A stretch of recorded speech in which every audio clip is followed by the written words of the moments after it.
부산 자갈치 시장. 사람 사는 냄새와 비릿한 바다 내음이 뒤섞여 이 도시의 심장 소리가 가장 크게 들리는 곳. 해가 저물면 붉은 노을이 낡은 천막 위로 쏟아져 세상 모든 사연을 품어 안는 곳이다. 그런데 바로 이곳, 가장 부산다운 이 골목 끝 허름한 횟집에서 그 누구도 상상하지 못했던 일이 벌어졌다.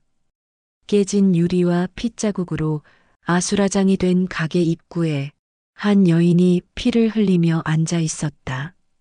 그리고 바로 그 순간 핏빛으로 물든 노을 사이로 한 대의 검은 군용 세단이 급정거하며 멈춰섰다.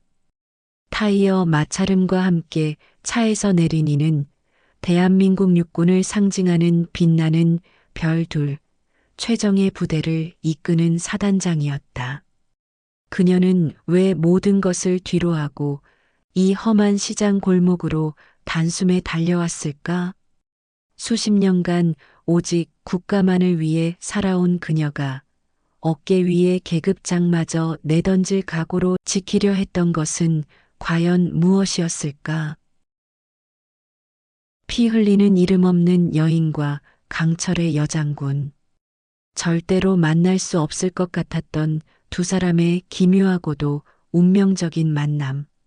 그 눈물겨운 이야기를 지금부터 들려드리겠습니다. 이야기를 시작하기에 앞서 구독 버튼과 좋아요 꾹 눌러주시면 저에게 정말 큰 힘이 됩니다. 그날도 저녁 노을은 어김없이 자갈치를 붉게 물들이고 있었다. 항구로 돌아온 어선들의 지친 엔진 소리가 잦아들고 상인들의 좌판 정리하는 소리가 하나둘씩 잦아들 무렵 그 붉은 빛은 유독 한 곳을 비추며 마치 거대한 무대에 막을 올리는 조명처럼 머물고 있었다. 바로 대광수산 앞이었다. 평소 같으면 손님들의 유쾌한 웃음소리와 이모, 여기 소주 한 병 더 하는 외침으로 북적였을 그곳. 하지만 오늘 그곳에는 불길하리만치 무거운 침묵이 감돌고 있었다.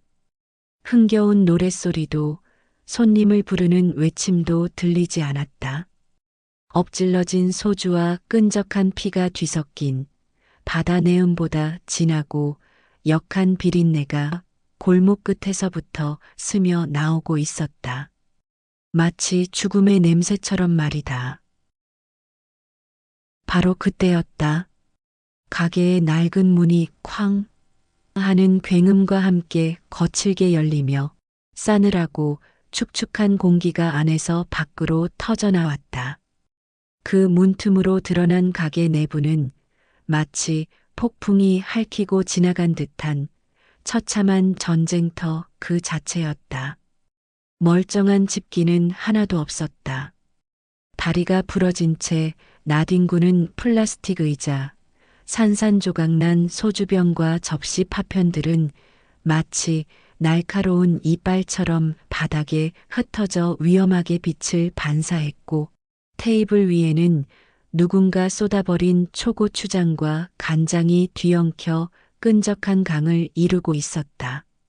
가게 한쪽 벽을 차지했던 거대한 수족관은 금이 가 있었다. 쩍하는 소리와 함께 유리에 균열이 더 번지더니 이내 물이 콸콸 쏟아져 나와 바닥을 흥건히 적시기 시작했다. 그 속에서 간신히 살아남은 물고기 한 마리가 힘없이 뻐끔거리며 자신의 세상이 무너져 내리는 것을 원망하듯 마지막 숨을 몰아쉬고 있었다. 그리고 그 모든 파괴의 중심에 한 여자가 있었다. 피로 축축하게 젖은 바닥에 그녀는 힘없이 주저앉아 있었다. 한 손으로는 자신의 왼쪽 팔을 부서질 듯 감싸 쥔 채 고개를 떨구고 가쁜 숨을 몰아쉬고 있었다. 그 숨소리는 마치 고장난 풀무처럼 거칠고 불규칙했다. 새하얗던 앞치마는 선홍빛 피에 절어 끔찍한 무늬를 그리고 있었고 늘 그녀의 손에 들려있던 서슬 퍼런 날을 자랑하던 회칼 대신 부러진 나무젓가락 한 쌍이 발치에 힘없이 뒹굴고 있었다. 그녀는 싸우지 않았다. 아니, 싸우기를 포기한 듯 모든 것을 체념한 눈빛으로 바닥의 한 점만을 응시하고 있었다. 그 눈에는 더 이상 분노도 슬픔도 아닌 텅 빈 공허함만이 가득했다. 바로 그 운명의 순간이었다. 또각, 또각. 그 아수라장 속으로 모든 소음을 집어삼키는 듯한 구둣발 소리 하나가 울려 퍼졌다. 깨진 유리 조각을 밟는 소리가 유난히 날카롭게 들렸다. 천천히 그러나 바닥을 짓누르는 무게감이 실린 발걸음. 횟집 문턱을 넘어선 것은 칼같이 다려진 전투복을 입은 한 여인이었다. 헝클어짐 하나 없는 자세와 그저 바라보는 것만으로도 공간의 공기를 바꾸는 압도적인 눈빛. 대한민국 육군 최정예 사단장 강서진. 그녀였다. 수십 년간 전장을 누비며 수만의 생명을 책임지고 단 한 번의 명령으로 부대의 운명을 결정해 온 사람이었다. 그녀의 눈은 언제나 목표를 향해 냉철하게 빛났고 그 어떤 상황에서도 흔들림이 없었다. 하지만 지금 이 순간 그녀의 눈에는 지휘관의 냉철함 대신 심장이 찢어지는 듯한 알 수 없는 고통과 거대한 혼란이 어리고 있었다. 서진은 피 흘리는 여인을 향해 한 걸음 다가갔다. 그녀의 발걸음은 훈련으로 다져진 군인의 것이었지만 그 속에는 금방이라도 무너질 듯한 위태로움이 담겨 있었다. 그녀가 낮고 떨리는 목소리로 말했다. 누가 감히 이런 짓을 했어. 그것은 단순한 질문이 아니었다. 사단장이라는 무거운 계급장을 떼어낸 한 인간의 순수한 울분이자 절규에 가까웠다. 서진의 시선은 부서진 의자와 피로 얼룩진 바닥을 거쳐 체념 속에서 가늘게 떨리고 있는 여인의 어깨 위를 훑었다. 그녀는 다시 한번 목소리를 더 낮게 깔며 거의 으르렁거리듯 소리쳤다. 누가 이런 짓을 했어. 아무도 대답이 없었다. 그녀는 고통을 참아내려는 듯 입술만 질끈 깨물 뿐이었다. 서진은 말을 삼키듯 가까이 다가가 그녀의 팔을 살피려 손을 뻗었다. 피범벅이 된 소매 아래로 갓 베인 상처와 겹쳐 흐릿하게 드러나는 오래된 흉터 하나. 작은 곡선 모양의 아주 오래전 기억 속에나 있을 법한 잊으려야 잊을 수 없는 바로 그 흉터. 서진의 시선이 핏자국 아래 희미하게 남은 오래된 흉터에 닿는 순간 강철 같던 그녀의 동공이 지진처럼 흔들렸다. 아니다. 아니야. 수십 년이 지났는데 설마. 하지만 저 흉터는 머릿속에서 수만 번이나 되새겼던 바로 그 흉터였다. 불길 속에서 놓쳐버린 그 작은 손목에 새겨져 있던 상처. 수만 번의 포화 속에서도 사랑하는 부하의 죽음 앞에서도 단 한 번 떨지 않았던 그녀의 손끝이 격렬하게 떨려왔다. 서진은 그대로 무릎을 꿇었다. 흙과 피, 깨진 유리 조각으로 더러워진 바닥이었지만 그녀의 반듯한 옷이 더러워지는 것 따위는 안중에도 없었다. 자갈치 시장 한복판, 자신을 향해 쏟아지는 모든 경악과 궁금증의 시선을 의식할 겨를도 없이 그녀는 아직 이 현실을, 이 기묘한 운명의 장난을 믿을 수 없었다. 떨리는 손끝으로 눈앞에 피 흘리는 여자를 향해 손을 뻗었다. 그 손끝에 닿은 희미한 온기가 수십 년간 멈춰버렸던 그녀의 심장을 거칠게 흔들고 있었다. 이 끔찍한 비극이 일어나기 불과 한 달 전, 대광수산의 아침은 늘 한결같은 평범함으로 시작되었다. 동이 트기 전 어시장에서 가장 좋은 생선을 떼어오는 것으로 하루를 여는 여주인 미라. 라디오에서 흘러나오는 구성진 트로트 가락은 그녀에게 고단한 삶의 유일한 법과도 같았다. 그녀는 가게로 돌아와 회칼을 잡았다. 이 칼은 그녀에게 단순한 작업 도구가 아니었다. 과거의 핏자국을 가리고 새로운 삶을 살겠다는 스스로와의 약속이자 더러운 세상과 자신을 잘라내는 결연한 의지였다. 칼날의 예리함을 손끝으로 확인하고 미끄러운 광어의 몸통을 단단히 붙잡았다. 광어의 결을 따라 단 한 번의 살을 발라내는 그녀의 손놀림은 오랜 시간 연마된 장인의 솜씨처럼 거의 경지에 가까웠다. 미라에게 이 일은 단순한 생계수단이 아니었다. 어쩌면 일종의 수행과도 같았다. 사람을 향했던 어둠의 기억을 지우고 생명을 다듬는 칼을 쥐는 연습. 피비린내 나는 과거를 바닷물에 씻어내고 지극히 평범한 삶을 살아내는 고단하고도 간절한 연습이었다. 그녀는 칼날에 비친 자신의 얼굴을 물끄러미 바라보곤 했다. 그래, 이렇게 살면 되는 거야. 땀 흘려 돈 벌고 저녁이면 소주 한 잔에 시름을 털어내고 그렇게 남들처럼 평범하게 살아가는 거야. 그녀는 스스로에게 몇 번이고 다짐했다. 하지만 평온은 언제나 산산조각 나기 위해 존재한다는 듯 오래가지 못했다.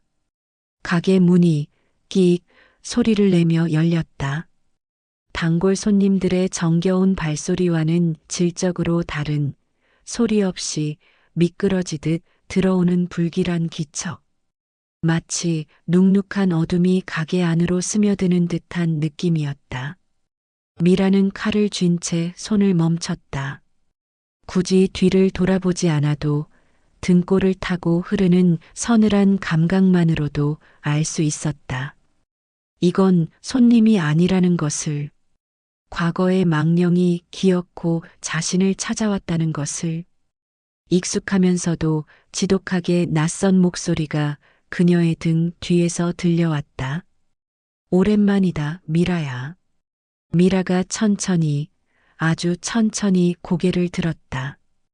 입구에는 검은색 셔츠와 청바지와 검정 바지를 입은 사내 여럿과 그 선두에 서서 어울리지도 않는 값비싼 양복을 걸치고 특유의 능글거리는 미소를 짓고 있는 한 남자가 보였다.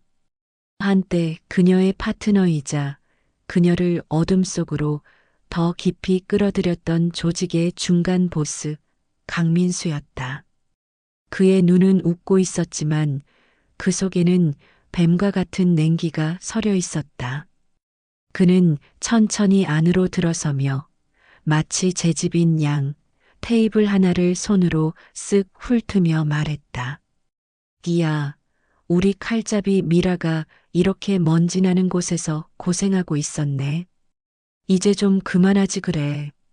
사람이 이렇게 쥐 죽은 듯 조용히 사니까 우리가 다 불편하잖아. 넌 우리 식구 아니었냐? 미라는 눈길을 피하지 않고 담담하게 대꾸했다. 그녀의 목소리는 미세하게 떨리고 있었지만 애써 태연함을 가장했다. 손님은 회 드시러 오셨어요? 아니면 직접 초밥이 되고 싶어서 오신 거예요? 조폭들 사이에서 낄낄거리는 저급한 웃음이 터져 나왔지만 강민수의 얼굴은 순간 차갑게 굳었다. 그는 미라가 쥔 회칼로 시선을 옮기며 말했다. 너 그 회칼 아직 버리질 못했구나. 손에 익은 건 어쩔 수 없나 보네. 근데 미라야, 넌 칼잡이지. 회 뜨는 사람이 아니잖아. 우리 태화 형님도 늘 그랬어. 미라 없이는 피도 돌지 않는 조직이라고. 내가 있어야 할 곳은 이런 비린내 나는 곳이 아니란 말이다. 그것은 회유의 탈을 쓴 협박이었다. 자신들이 허락하지 않은 평범함은 배신이며 조직에 대한 모욕이라는 명백한 경고였다. 미라는 말없이 칼을 도마 위에 내려놓았다. 탁 하는 소리가 가게 안의 정적을 날카롭게 갈랐다. 그리고 천천히, 아주 천천히 피 묻은 장갑을 벗고 의자에 앉았다. 마치 무장해제를 선언하는 폐잔병처럼. 그녀는 나지막이 말했다. 이 칼도 내 손도 이제는 생선에만 쓸 수 있어. 그게 다야. 돌아가줘. 강민수는 고개를 툭 끄덕였다. 그의 눈에는 일말의 동정심도 없었다. 그래, 내 뜻이 그렇다면야.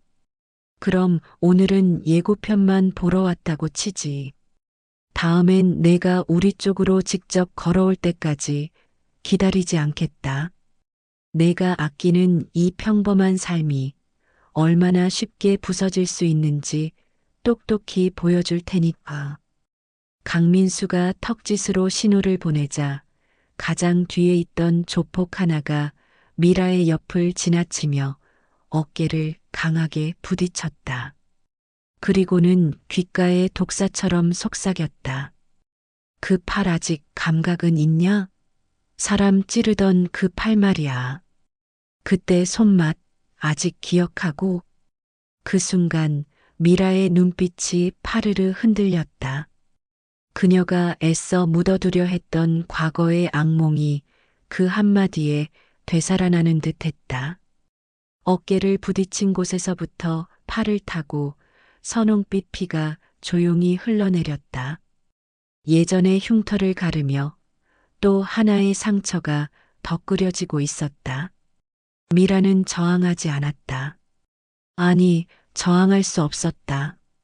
다시 칼을 잡고 그들의 피를 보는 순간 자신은 영원히 이 굴레에서 벗어날 수 없다는 것을 알았기 때문이다. 그녀는 다시 그 어두운 세계로 돌아가지 않기 위해 스스로 무릎을 꿇은 것이다. 그것이 그녀가 과거를 거부하는 유일하고도 처절한 방식이었다. 조폭들이 떠나간 후에도 그녀는 한참 동안이나 그 자리에 못 박힌 듯 앉아 있었다. 어깨에서 흐르는 피보다 마음에서 흐르는 눈물이 더 아프고 시렸다. 현재 부산에서 수백 킬로미터 떨어진 최전방 군부대. 그곳에서 강서진 사단장은 전혀 다른 세상의 무게를 짊어진 채 또 다른 형태의 과거와 싸우고 있었다. 그녀의 집무실은 한치의 흐트러짐도 없이 정돈되어 있었지만 그녀의 마음속은 수십 년째 폭풍우가 몰아치는 황무지와도 같았다. 육군 인사사령부에 수년째 거의 매달 공식적으로 요청해왔던 가족 확인 정보. 수십 년 전 대형 화재로 모든 기록이 잿더미가 되어버린 보육원. 그곳에 있었던 미라라는 이름의 아이.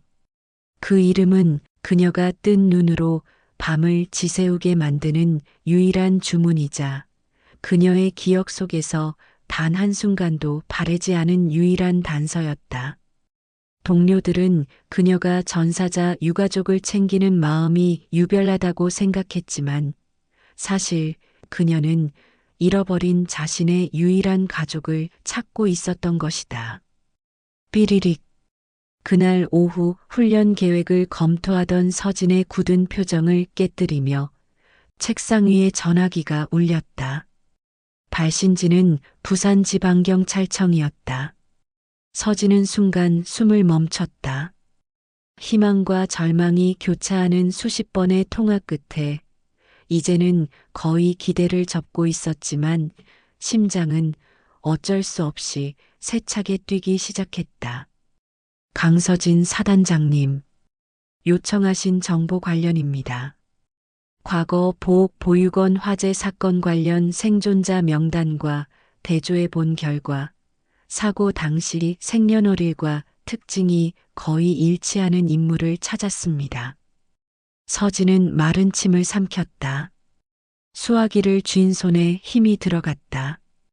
현재 자갈치 시장 부근에서 대광수산이라는 횟집을 운영 중인 강미라 씨입니다.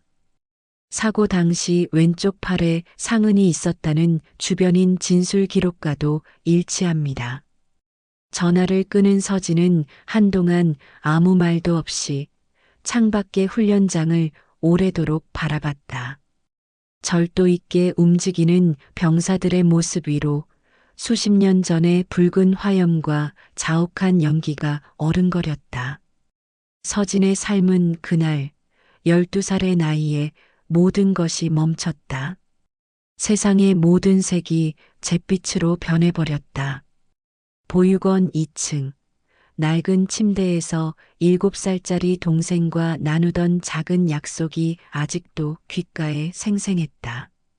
잠들기 전 작은 손가락을 걸고 맹세했던 그 순간. 언니, 우리 내일 시장 가지? 떡 구워줄 거지? 안 타게 아주 맛있게 해줘야 해. 그럼 언니만 믿어. 세상에서 제일 맛있는 떡을 먹게 해줄게. 하지만 그 약속은 지켜지지 못할 잔인한 희망이었다. 새벽 3시쯤 낡은 보일러실에서 시작된 불길은 건조한 목조 건물을 순식간에 집어삼켰다. 불이야. 애들 깨워. 빨리. 서진은 자욱한 연기 속에서 본능적으로 동생의 손부터 찾았다. 매캐한 연기에 눈물이 쏟아지고 기침이 터져나왔지만 동생을 찾아야 한다는 생각뿐이었다. 미라야, 미라야, 어디 있어? 언니 손잡아. 괜찮아. 언니만 따라와. 눈 꼭 감아. 작은 손을 붙잡고 필사적으로 지옥 같은 복도를 달렸다. 뜨거운 불길이 바로 등 뒤까지 쫓아오고 천장에서는 불붙은 나무 파편들이 비처럼 쏟아졌다. 하지만 출입문 앞에서 터진 2차 폭발. 쾅! 하는 굉음과 함께 무너져 내리는 기둥을 피하려 몸을 숙인 바로 그 순간 서진은 동생의 손을 놓치고 말았다. 그 작고 따뜻했던 손의 감촉이 사라진 그 찰나의 순간 세상이 무너지는 것 같았다. 구조대원에게 밖으로 끌려나가면서도 그녀는 목이 터져라 절규했다. 아니야. 내 동생이. 미라가 저 안에 있어요. 제발 내 동생 좀 구해주세요. 하지만 그녀의 울음은 무너지는 천장 소리에 삼켜졌고 그날 이후 미라는 세상에서 사라졌다. 화재 현장에서 시신도 흔적도 발견되지 않은 아이. 기록에도 없는 아이. 그렇게 서진의 동생은 죽었다는 확인도 살았다는 소식도 없는 유령 같은 존재가 되었다. 그날 이후 서진은 웃지도 울지도 않는 강철의 소녀가 되었다. 교복을 입고도 전투화를 신은 아이. 그녀의 삶의 목표는 단 하나였다. 절대 다시는 내 손에서 누군가를 그 무엇도 놓치지 않겠다. 그 처절한 다짐 하나로 그녀는 군인이 되었고 가장 혹독한 훈련을 스스로에게 부과하며 최고의 지휘관으로 성장했다. 부하 한 명 한 명의 이름을 외우고 그들의 가족사까지 챙기는 그녀의 모습은 어쩌면 잃어버린 동생을 향한 길고 긴 속죄의 시간이었다. 그렇게 그녀는 수많은 장벽을 깨고 여자 최초의 사단장이 되었다. 하지만 그 빛나는 계급장 아래 그녀의 가슴 속에는 여전히 불길 속에서 언니, 무서워라고 울고 있는 작은 소녀가 살고 있었다. 그리고 오늘 수십 년의 세월을 돌아 마침내 동생의 흔적을 찾은 것이다. 서진은 결심한 듯 자리에서 일어났다. 그녀의 눈에는 더 이상 고뇌가 아닌 흔들림 없는 결의가 서려 있었다. 그녀는 수십 년간 묻어두었던 언니라는 이름으로 그 지옥 같았던 과거를 마주하기 위해 움직이기 시작했다. 서진은 한달음에 자갈치로 향했다. 그녀를 태운 군용세단이 시장 입구에 멈춰 서자 주변 상인들의 시선이 일제히 쏠렸다.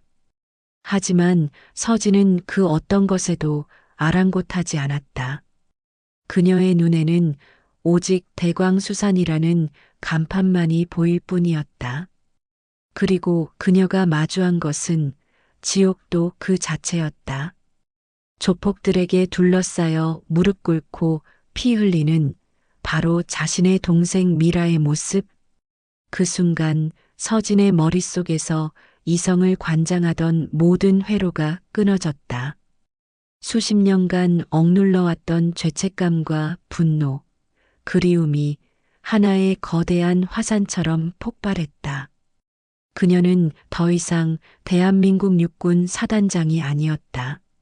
세상에 단 하나 남은 혈육을 지키려는 한 사람의 흉포한 언니였다. 문 앞을 막아서는 덩치 큰 조폭 하나가 그녀를 보고 비아냥거리며 팔을 벌렸다. 어이, 아줌마. 여긴 볼일 끝났어. 곱게 집으로 가시지. 서진은 대답 대신 얼음장보다 차갑고 칼날보다 날카로운 눈빛으로 그를 쏘아봤다. 내가 손님처럼 보여? 그 눈빛을 마주한 조폭의 얼굴에서 웃음기가 사라졌다. 짐승의 눈빛이었다.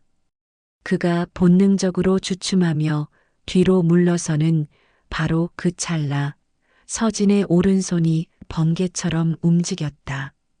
그의 목덜미를 정확히 움켜쥐고 그대로 어깨를 꺾어 벽에 처박아 버렸다. 끄어.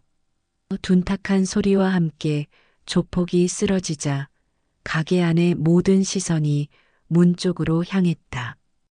함께 온 부관 하진소희가 사색이 되어 다급하게 외쳤다. 사단장님, 안 됩니다. 민간인에 대한 직접 개입은 위법입니다. 서진은 뒤도 돌아보지 않고 얼음처럼 차가운 목소리로 대답했다. 내 동생이면, 내 부하라면 제복을 벗고서라도 지킬 거다. 넌 가만히 있어. 너까지 연루되면 안 돼. 그 순간 횟집 안은 전장으로 변했다.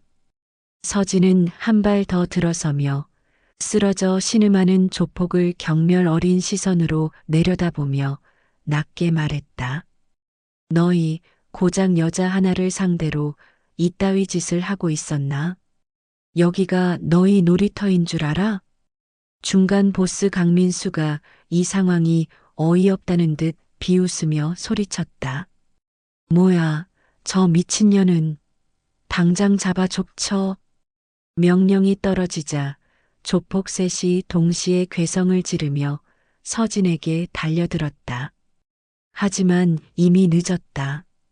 전장을 수없이 누비며 생사를 넘나들었던 그녀의 몸은 그 자체가 하나의 완벽한 살상 교범이었다. 서진의 몸이 스르륵하고 미끄러지듯 낮아졌다. 가장 먼저 달려든 놈의 목덜미를 정확히 날아찼고 그가 중심을 잃고 앞으로 고꾸라지는 순간 그 무게를 역이용해 팔꿈치로 등과 목 사이에 급소를 강하게 내리찍었다. 두 번째 놈이 주먹을 휘두르자 가볍게 몸을 틀어 피한 뒤 손날로 그의 손목 관절을 가격해 힘을 빼고 그대로 복부를 향해 인정사정 없는 니킥을 꽂아 넣었다. 뒤에서 의자를 들고 덮치려던 세 번째 놈에게는 몸을 돌리는 동시에 옆에 있던 소주병을 집어들어 그의 관자놀이를 후려쳤다. 크! 컥! 비명과 파열음이 뒤섞이며 순식간에 새 놈이 바닥에 나뒹굴었다. 남은 자들은 자신들이 마주한 상대가 평범한 여자가 아님을 깨닫고 공포에 질려 얼어붙었다. 서진은 싸늘하게 말했다. 고작 이런 전력으로 떼를 지어 몰려다니며 약한 사람이나 괴롭히고 있었나? 부끄러운 줄 알아라. 그때 정신을 차린 조폭 둘이 동시에 옆구리로 파고들었다. 서진은 몸을 낮춰 바닥에 깔린 두꺼운 회 도마를 발로 걷어차듯 밀어 놈들의 발을 걸었고 먼저 넘어진 놈의 가슴을 전투와 발뒤꿈치로 강하게 짓밟았다. 비직! 갈비뼈가 부러지는 끔찍한 소리가 허공을 갈랐다. 나머지 두 놈이 놀라 주춤하는 사이 뒤에 있던 부관 하진 소희가 더 이상의 불상사를 막기 위해 결심한 듯 움직였다. 그녀는 특전사 시절 익혔던 공수 제압술로 조폭의 목을 감아 졸랐고 동시에 앞에 있는 젊은 놈도 날아오르며 발로 목을 감아 휘돌려 날려버렸다. 거구의 조폭은 숨을 쉬지 못하고 그대로 쓰러졌다. 이제 남은 것은 이 모든 상황을 믿을 수 없다는 듯 지켜보고 있던 중간 보스 강민수뿐이었다.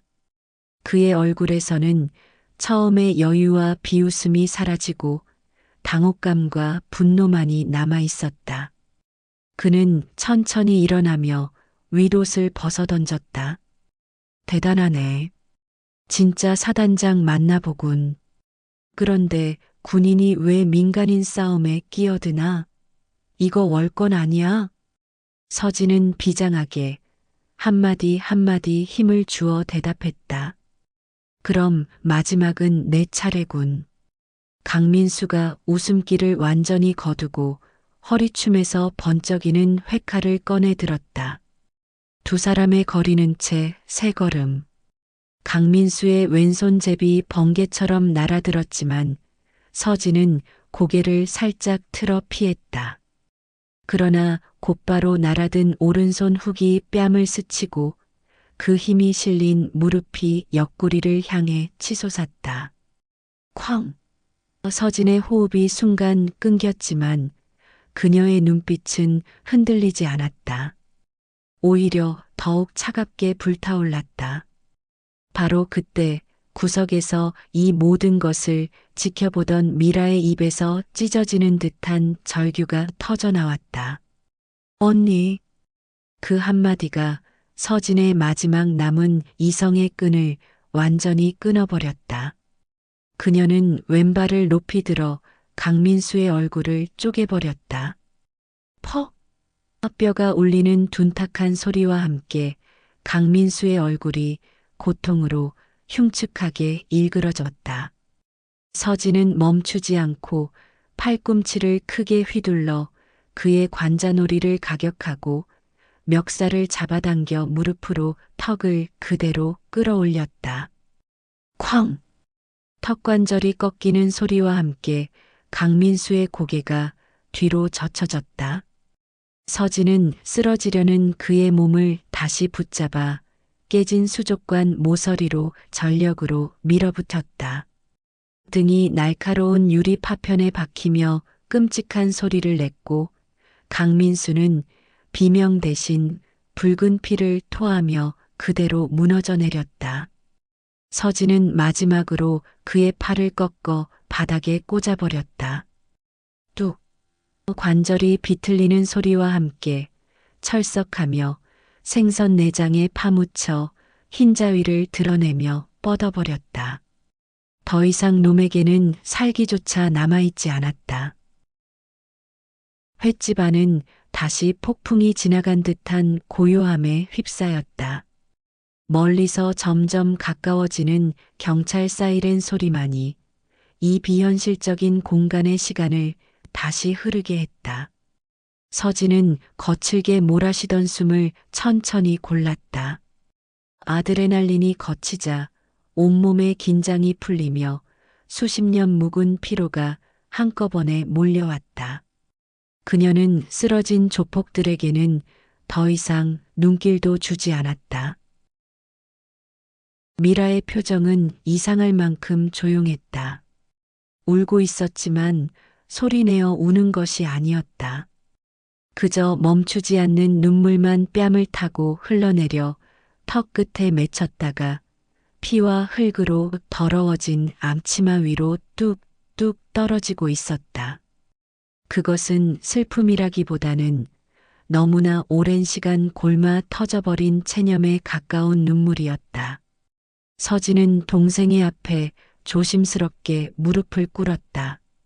세상 그 누구 앞에서도 굽히지 않았던 그녀의 무릎이었다. 그녀가 낮고 죄책감으로 갈라지는 목소리로 물었다. 왜 맞고만 있었어? 왜 바보같이 당하고만 있었냐고. 그 질문에 닫혀있던 미라의 입술이 처음으로 열렸다.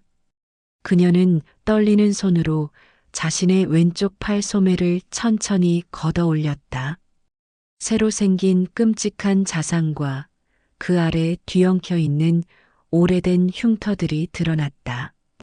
나 더 이상 그 세계에 살고 싶지 않았어. 다시는 누구를 찌르던 이 더러운 손으로 이제는 그냥 회를 뜨고 싶었어. 땀 흘려번 돈으로 따뜻한 밥 사 먹고 남들처럼 그렇게 살고 싶었어. 근데 그놈들이 다시 날 그 지옥으로 끌어내려 하길래 차라리 맞는 게 낫다고 생각했어.